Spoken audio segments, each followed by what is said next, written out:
Bonjour et bienvenue dans ce décryptage consacré à l'un des mystères les plus absolus de la philosophie, la véritable nature de la liberté humaine. Depuis la nuit des temps, l'humanité se pose exactement la même question.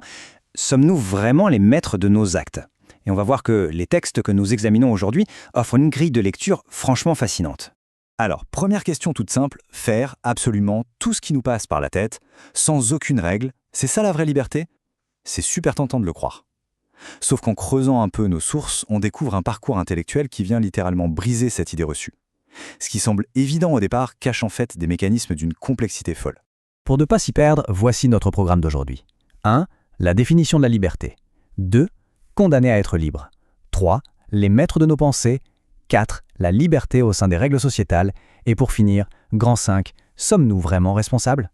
Première étape donc, la définition de la liberté et le pouvoir du choix rationnel. Plongeons directement dans l'approche la plus classique, celle à laquelle on pense tous spontanément. Prenons René Descartes. Pour lui, la base est simple. Un individu est libre à 100% tant qu'aucune force extérieure ne le contraint. Prenons l'exemple d'un étudiant qui doit choisir son orientation universitaire. Selon Descartes, s'il n'y a aucune pression de sa famille ou de la société pour l'influencer, ce choix est l'expression de sa volonté pure. C'est vraiment le pouvoir du choix rationnel dans toute sa splendeur. Mais c'est là que les choses deviennent intéressantes, parce qu'on assiste à un véritable affrontement philosophique.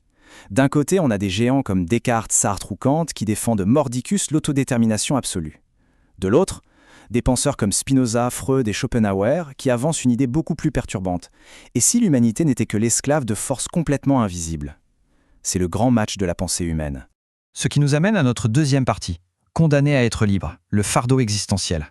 Allons un peu plus loin car, pour certains, la liberté n'est pas juste un droit, c'est carrément une fatalité. L'homme est condamné à être libre. Cette phrase de Jean-Paul Sartre est monumentale. En fait, il nous dit que l'existence précède l'essence. En clair, on est comme une page totalement blanche, sans mode d'emploi. C'est ensuite à nous, par nos propres actions, de forger notre destin.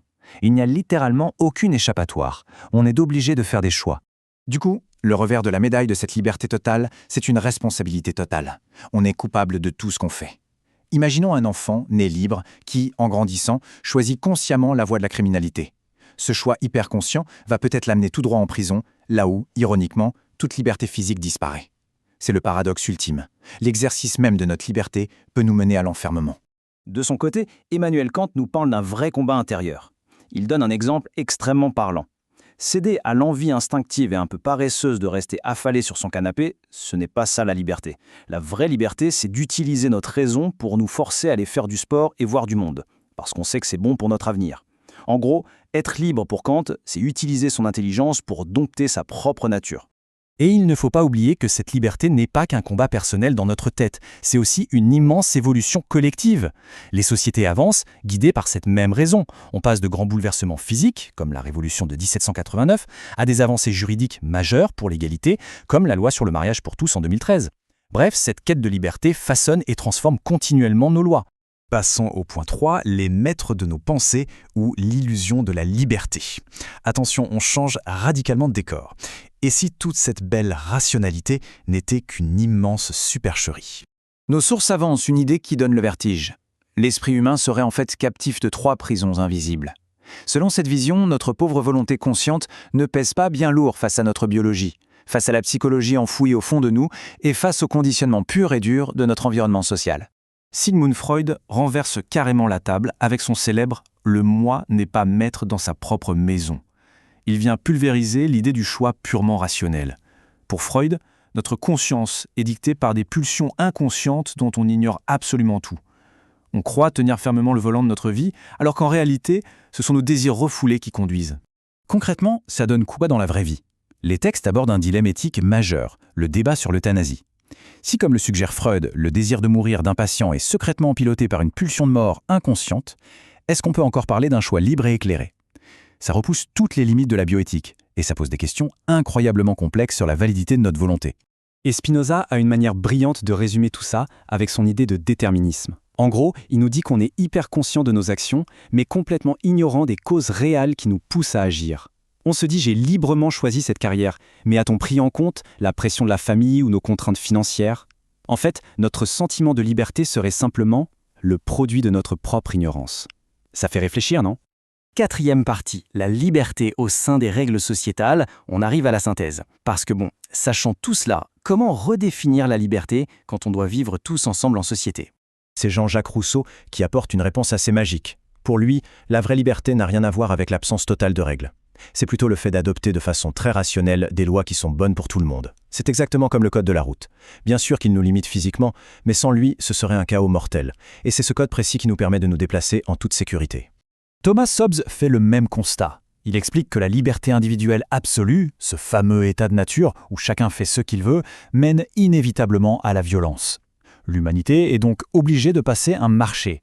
On échange une petite part de notre liberté personnelle contre la sécurité du groupe. C'est pour ça qu'on accepte de payer des impôts, par exemple. On sacrifie un peu de libre arbitre financier pour s'assurer que la société tienne debout. Mais que se passe-t-il quand quelqu'un rejette ce fameux contrat social? Regardons ce chiffre stupéfiant, 2,3 millions. C'est le nombre de détenus actuellement aux États-Unis.